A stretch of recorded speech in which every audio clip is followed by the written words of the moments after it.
کسی سے محبت کا بہترین طریقہ یہ ہے کہ اسے ہمیشہ اپنی دعاؤں میں یاد کیا جائے۔ مشکل وقت میں ہمیشہ دعا مانگا کرو، کیونکہ جہاں انسان کا حوصلہ ختم ہوتا ہے وہاں رب کی رحمت شروع ہوتی ہے۔ ہم سفر خوبصورت نہ بھی ہو مگر قدر کرنے والا ہونا چاہیے، کیونکہ گھر پیسے اور طاقت سے نہیں بلکہ محبت اور اتفاق سے بنتے ہیں۔ دوسروں کے درد مٹانے والے بن جاؤ، اللہ تمہارے درد مٹا دے گا۔ اللہ تعالیٰ تمہارے دل کی ہر وہ مراد پوری کر دے جس کے لیے تم دن رات دعا کرتے ہو، آمین۔ انسان کے جسم کا سب سے خوبصورت حصہ اس کا دل ہے، اگر وہی صاف نہ ہو تو چمکتا چہرہ کسی کام کا نہیں۔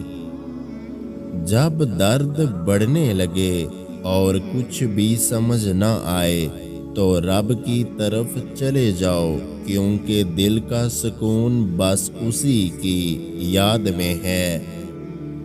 رسول اللہ صلی اللہ علیہ وآلہ وسلم نے فرمایا، بہت سی وہ عورتیں جو دنیا میں باریک کپڑے پہننے والی ہیں وہ آخرت میں ننگی ہوں گی۔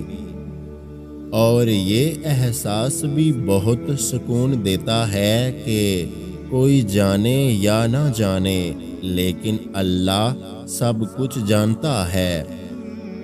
اسلام اتنا خوبصورت مذہب ہے کہ غور سے اذان سننے سے ڈپریشن ختم ہو جاتا ہے، اور ایک دن جب تم ٹوٹ جاؤ گے تو تمہیں بھی اللہ سے بات کرنا آ جائے گی۔ حرام چیزوں اور حرام کاموں سے ہمیشہ بچتے رہو، تمہاری دعائیں قبول ہونا شروع ہو جائیں گی۔ دنیا کا سب سے انمول تحفہ نیک ہم سفر ہے، جو قیمت سے نہیں قسمت سے ملتا ہے۔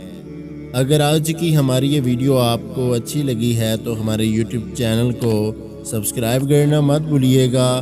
اپنا بہت سارا خیال رکھیں، مجھے دعاؤں میں یاد رکھیں۔ اللہ حافظ۔